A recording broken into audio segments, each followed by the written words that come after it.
Hi friends, అందరూ బాగున్నారు కదండి. ఈరోజు మా పెరట్లో ఉల్లి చూపిస్తున్నాను. ఉల్లి నారు వేసామండి.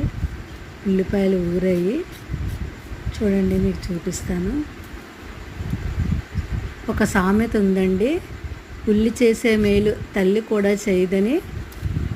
ఉల్లిపాయ వల్ల చాలా ఉపయోగాలు ఉన్నాయండి.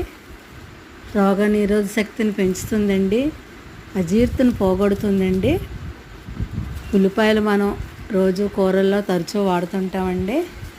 ఉల్లి కాడలు కూడా చాలా మంచిదండి. ఉల్లి కాడల్లో పీచు పదార్థం ఎక్కువగా ఉంటుంది. షుగర్ లెవెల్స్ని కంట్రోల్గా ఉంచుతుందండి. ఫ్రెండ్స్ చూడండి, ఆర్గానిక్ పంట అండి. మీకు నచ్చిందని అనుకుంటున్నాను. ఈ వీడియో సబ్స్క్రైబ్ చేయండి. కొత్తగా చూసే వాళ్ళకి సపోర్ట్ చేయండి.